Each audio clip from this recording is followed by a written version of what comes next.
ბატონო ირაკლი, მაინტერესებს მერყვილაძე თანამდებობიდან რატომ გადააყენეთ? ბატონო ირაკლი, არ გესმით რომ გელაპარაკებით? ხალი კედელი მაგასთან. ირაკლი კობახიძემ რუსულ ფლანგზე დიდი გადალაგება დაიწყო.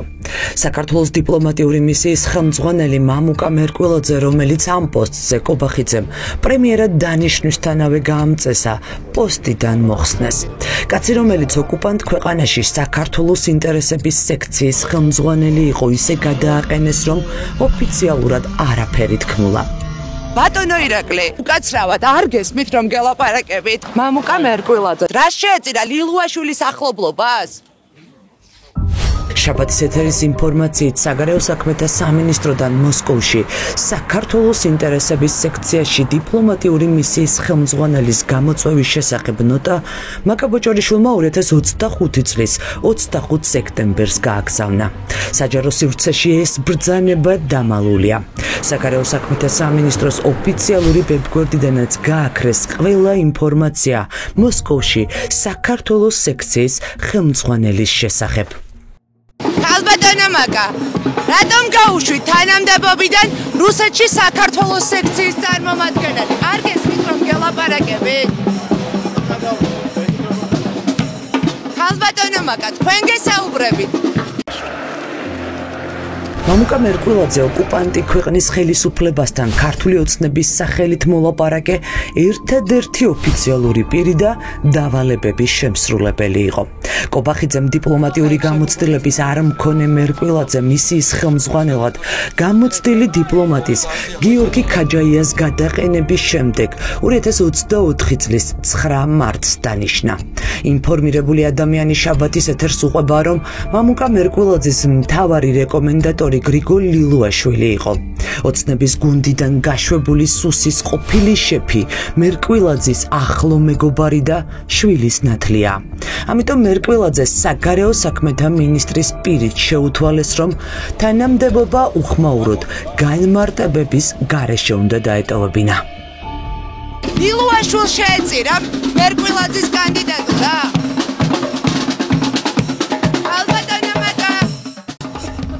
საგარეო საქმეთა მინისტრის თანამდებობაზე დასაქმებული მაკა ბოჭორიშვილი ისე იქცევა, თითქოს ჩვენი ხმა არ ესმის.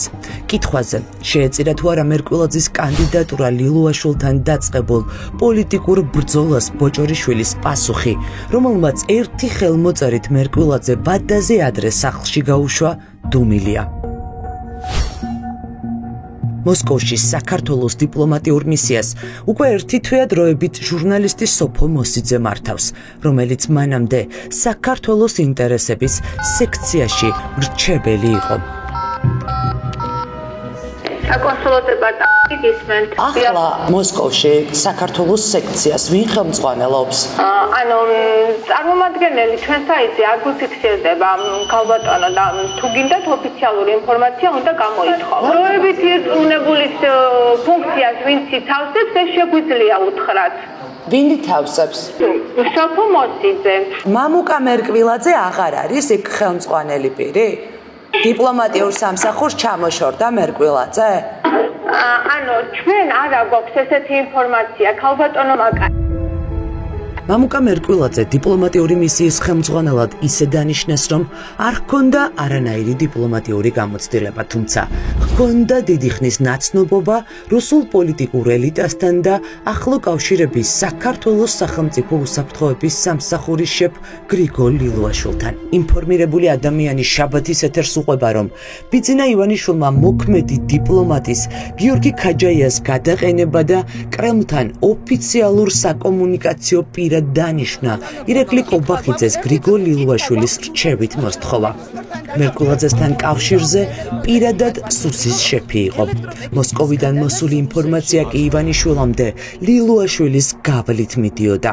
რუსეთის ოფიციალური თანამდებობის პირებთან ბიძინა ივანიშვილის მთავარი მაკავშირებელი ოთარ ფარცხალაძე რომანოვი იყო. ამერიკის შეერთებული შტატების მიერ რუსული FSB-ს აგენტობაში ფხილებულ ფარცხალაძესთან ახლა კობახიძეს დაპირისპირება და მისი გარემოცვის წევრებზე ნადირობა აქვს გამოცხადებული. რატომ გაუშვით მამუკა მერკვილაძე? ბატონო შალა, რატომ გაუშვით მამუკა მერკვილაძე და ვინ იქნება ახლა თქვენი მაკავშირებელი? ვინ იქნება რუსეთთან ახლა ბატონო შალვა? არ გწხვენიათ, ჩემგან დაცვა გჭირდებათ ბრგე მამაკაცებით? როდესაც ქართული ოცნების მაღალ ჩინოსნებს დასმულ კითხვებზე პასუხები არ აქვთ, დაცვის სამსახური მათთვის მთავარი მაშველი რგოლია. გზა სპეცსამსახურის თანამშრომლები ისე კეტავენ, რომ ჟურნალისტისთვის მათთან მიახლოვება თითქმის შეუძლებელია. არასასრული კითხვებისგან თავის არიდებას ჩვეული ხერხი ცდილობს ბიძინა ივანიშვილის პარტიის გენერალური მდივანი. კალაძე ამბობს, რომ მხოლოდ შაბათის ეთერს არ უპასუხებს. ამიტომ მერს, რომელიც რამდენიმე ოპერატორის თანხლებით გადაადგილდება ინტერვიუს ჩაწერას, მისივე კამერების თანდასწრებით თავაზობთ. ბატონო, კითხვა გვაქვს თქვენთან. საგარეო საქმეთა მინისტრმა გამოიწვია რუსეთში ჩვენ წარმომადგენელი მამუკა მერკვილაძე. კითხვა მაქვს ასეთი, რატომ გამოიწვიეთ ეს კაცი და ვინ იქნება ახლა თქვენი მაკავშირებელი რგოლი რუსეთთან? ცალკე არ გეწერებით. იქ რატომ უნდა დავდგე? აგებთ გავარ და გელაპარაკებთ. ახლა 20 კამერა გყავთ მოყვანილი ხოლმე ერთდროულად. შეგიძლიათ ჩაწეროთ. მერკვილაძე რა შეეწერა ლილუაშვილთან კავშირს და ახლობლობას? კიდევ ერთხელ გიმეორებთ. შეგიძლიათ. სხვა პასუხი გაქვთ? როდესაც ვდგები მედიასთან, იმიტომ ვდგები, რომ თქვენ დასვათ შეკითხვები და მე გიპასუხოთ. მისი გადაწყვეტილება იყო, ივანიშვილის გადაწყვეტილება იყო, რომ მერკვილაძე გამოგეწვიათ.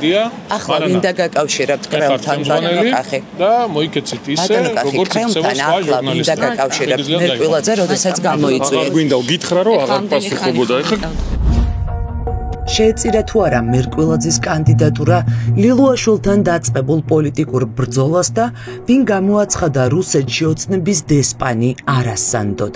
ბიძინა ივანიშვილის პარტიის გენერალური მდივანი ამბობს, რომ რუსეთში საქართველოს სექციის ხელმძღვანელის შესახებ არაფერი სმენია. ბატონო კახი, მამუკა მერკვილაძეზე რომ მიპასუხე. არა, ელჩი იყო წარმომადგენელი ჩვენი რუსეთში და მისი კავშირებს რასაკეთებ? აი, მანქანას რატო ეხები? ხო გთხოვე. უმიზეზად არაფერი არ ხდება. უმიზეზად მასაც არ გამოიწოდნა. ეს ირაკლი კობახიძის წარმომადგენელი რუსეთთან ურთიერთობების საკითხებში გიორგი ქაჯაია. სწორედ ის შეცვალა თავის დროზე მერკვილაძემ საქართველოს დიპლომატიური მისიის ხელმძღვანელის პოსტზე. ქაჯაიამ არ იცის ცვლილებების მიზეზი. მისთვის არც მერკვილაძის დანიშვნა უკითხავთ და არც გაშვება. მე ინფორმაციას არ ხობამასთან დაკავშირებით და შეგიძლიათ ეს ინფორმაცია გადაამოწმოთ საგარეო საქმეთა სამინისტროში. განხილვა მთავრობაში მის შემცველთან დაკავშირებით. მე საქმის ხურში არა ვარ. რაც შეეხება კანდიდატურას, თუ ეს მართლა ასეა, საგარეო საქმეთა სამინისტროში ექნება კანდიდატურა. სრული პასუხისმგებლობა ახლა მაკაბოჭარიშვილზეა? სამინისტროსი. ეს ინტერვიუ გიორგი ქაჯაიასთან ჩვენ რამდენიმე კვირის წინ ჩავწერეთ. პირველად სწორედ მაშინ გავრცელდა ინფორმაცია, რომ საქართველოს დიპლომატიური მისიის ხელმძღვანელს თანამდებობიდან ხსნიდნენ. ქაჯაია კობახიძეს მრჩეველია რუსეთთან ურთიერთობების საკითხებში. წესით მასთან კონსულტაციის გარეშე მთავრობის მეთაურს ოკუპანტ ქვეყანასთან მომლაპარაკებელი არ უნდა შეეცვალა. ლილუაშვილის კადრი, ახლო მეგობარი, შვილების ნათლია, ნათესავი, ლილუაშვილის გაშვებას შეეწერა მერკვილაძის კანდიდატურა. რაფერს ვერ გეტყვით. კითხეთ საგარეო საქმეთა სამინისტროს. ამბავი ამის შესახებ თქვენთვის ცნობილი არ არის? აბსოლუტურად. არაფერი გაგიგიათ? ნუ გაგება შეიძლება რაღაცა ურთიერთობები, მაგრამ რაც შეეხება ამ თემას, ვერაფერს ვერ გეტყვით. რა შემთხვევაში ხდება ელჩის გამოწვევა? მიზეზები შეიძლება იყოს ძალიან ბევრი. შეიძლება ეს ურთიერთობების დაძაბვას უკავშირდებოდეს რუსეთთან ან დალაგების მცდელობას.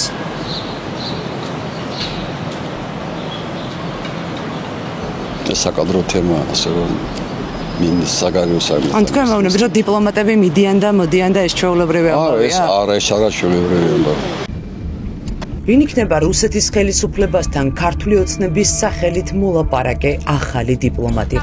ინფორმაცია არ აქვს არც ზურაბ აბაშიძეს, რომელიც წლების განმავლობაში საქართველოს წარმომადგენელი იყო რუსეთთან ურთიერთობების საკითხებში, რჩევებს პრემიერ ღარიბაშვილს და შემდეგ კი კობახიძეს აძლევდა. როგორც ჩანს, რჩევა ოცნების მთავრობის მეთაურს არც მისთვის უკითხავს. რუსეთში დიპლომატიური მისიის ხელმძღვანელი რატომ მოხსნეს თუ გაქვთ ინფორმაცია? მერკულაძის ნაცვლად ვის ნიშნავენ? აი ნამდვილად ამ თემაში აღარ ვარ და რაღაც აღარ ვიცი ნამდვილად. ინფორმაცია არა გაქვთ ბატონო ზურა რატომ შეიცვალა? თქვენ ხომ არ გნიშნავენ, თქვენ ხომ არ შემოგთავაზე სამ პოსტზე? ნამდვილად არა. ეს რო ყოფილიყო, უცოდინებოდა. მერკულაძე ვისი კადრი იყო გახსოვთ ბატონო ზურა? ლილუაშვილის კადრი იყო?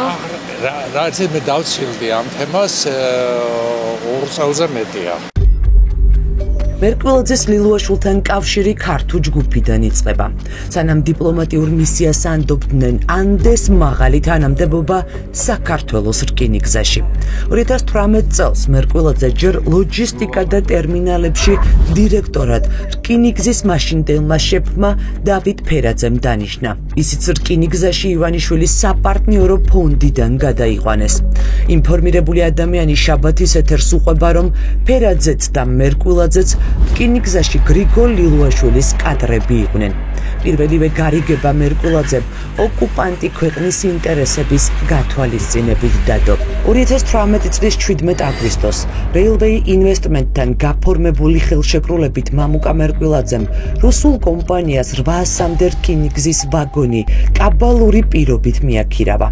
საქართველოს მაშინ აიღო ვალდებულება, რომ რუსეთისთვის მიქირავებული ვაგონების ფედერაციის ტერიტორიაზე გაფუჭების შემთხვევაში ვაგონები იქვე შეეკეთებინათ და ფული კი ქართული სახელმწიფო კომპანიის ანგარიშიდან გადაერიცხათ. ეს კი საქართველოს რკინიგზასა და კომპანია სამგორი მოლ შორის გაფორმებული ნასყიდობის ხელშეკრულებაა. 2022 წლის 7 ივლისს საქართველოს რკინიგზამ სამგორში სადგურის მიმდებარედ 45 კვადრატული მეტრი ტერიტორია 6427 კვადრატული მეტრი ფართობის შენობა ნაგებობით 6.582 ლარად მამუკა მერკულაძის კომპანიას მიჰყიდა. ამ ადამიანებმა გადაწყვიტეს, რომ რკინიგზის ქონება ჩაიგდონ ხელში. ოღონდ ჩაიგდონ ძალიან მარტივი სქემით, არც ისე დიდი რაღაცა ჭკვიანური მოფიქრებით. სქემის პირველი ნაწილი ეს იყო, რომ სამგორის სადგური, ეგრეთ წოდებული, სადაც ადამიანები, მოქალაქეები ყიდულობენ ბილეთს სამგზავროდ, ანუ ეს ტერიტორია მთლიანად სადღაც დაახლოებით 10,000 კვადრატულზე მეტი იჯარით გადაეცა მერკულაძის კონტროლქვეშ ყოფ კომპანიას და შემდეგ უკვე ანუ კომერციულად ყველაზე კარგ ადგილას 1 კვადრატული დაახლოებით იყიდეს 600 ლარად. ანუ წარმოუდგენლად დაბალი ფასი არის. ახლა მივიღეთ ის, რომ ქონება, რომელიც ღირს ძალიან ძვირი, ჩაიგდო მერკულაძემ ხელში ძალიან იაფად და ჩაიგდო საშვილიშვილოდ. დოკუმენტების მიხედვით, კომპანია სამგორი მოლმა საქართველოს რკინიგზის კუთვნილი ქონება მას შემდეგ იყიდა, რაც კომპანიის წილები მამუკა მერკულაძის და მისი გარემოცვის სახელზე გადავიდა. აი ფაქტები. მერკულაძემ ბიზნეს პარტნიორებთან ერთად კომპანია სამგორი მოლის წილი 2022 წლის 10 ივნისს იყიდა. 2022 წლის 16 ივნისს კი საქართველოს რკინიგზამ სამგორში მდებარე 10,000-ზე მეტი კვადრატული მეტრი მიწის ნაკვეთი და მასზე განთავსებული შენობა ნაგებობები გასაყიდად აუქციონზე გამოიტანა. მიწის ყიდვის ერთადერთი მსურველი მერკულაძის კომპანია იყო. ამ ნასყიდობის ხელშეკრულებას წესით საქართველოს რკინიგზის ხელმძღვანელის ხელმოწერა უნდა ჰქონდეს, თუმცა სახელმწიფოს კუთვნილი ქონების გასხვისება საკუთარ თავზე გზავრთა გადაყვანის დეპარტამენტის ხელმძღვანელმა აიღო. კორუფციის მკვლევარი ბესიკ დონაძე ამბობს, რომ დოკუმენტზე ხელი დაჩი ცაგურიას იმიტომ მოაწარინეს, რომ ფერაძე მერკულაძის კავშირები არ გამოაშკარავებულიყო. ვინ არის ხელმომწერი კონტრაქტზე? აქ არის ძალიან საინტერესო. კონტრაქტზე ხელს აწერს დაჩი ცაგურია, რომელსაც არანაირი უფლებამოსილება არ ჰქონდა კანონით, რომ მას უნდა მოეწერა ხელი. ანუ მაქსიმალურად შეეცადენ, რომ ეს კავშირი დამალულიყო და ამიტომ მოაწერინეს ხელი დაჩი ცაგურიას. ერთადერთი მოთხოვნა, რომელიც საქართველოს რკინიგზამ სამგორიმოლს მიწის ყიდვისას ჩაუდო, სამგზავრო ბაქნის და 210 კვადრატული მეტრი ფართის მგზავრთა მომსახურების ცენტრის მოწყობა იყო. ტერიტორიაზე, რომელიც საბაზროზე ბევრად იაფად გაიყიდა მერკვილაძემ, დიდი ბიზნესი დაიწყო. სავაჭრო ცენტრი, აფთიაქები, ტექნიკის მაღაზიები, მხოლოდ იჯარიდან მიღებული შემოსავლები 100,000-ობით ლარს აღწევს. რატომ მოაწერა კუთვნილი ქონების გასხვისების ხელშეკრულება საქართველოს რკინიგზის შეფის ნაცვლად ხელი მგზავრთა გადაყვანის დეპარტამენტის ხელმძღვანელმა? ამ კითხვაზე პასუხის მიღება ჩვენ დაჩი ცაგურიასთან ვცადეთ. ალო, გამარჯობა, დაჩი მაკავარ ანდრონიკაშვილი, ტელეპირველიდან. ცუდ დროს ხომ არ გირეკავ? არა, ცუდ დროს არ მივიდე, მაგრამ ტელეპირველით მე მაგა. რამდენიმე კითხვა გვაქვს რკინიგზის ტერიტორიის გაყიდვაზე, რომელსაც ხელს დაჩი შენ აწერდა, ამიტომ მაინტერესებს. დავუკავშირდეთ პრესამსახურს. პრესამსახურს რაზე დავუკავშირდა? ნახეთ, მგზავრთა გადაყვანის ხელმძღვანელი რატომ აწერს ხელს, ეს კითხვა გვაქვს. მერკვილაძემ დიდძალი ქონების მოგროვება ქართული ოცნების ხელისუფლებაში მოსვლის შემდეგ შეძლო. ის მხოლოდ საქართველოში 30-მდე კომპანიის მეწილია.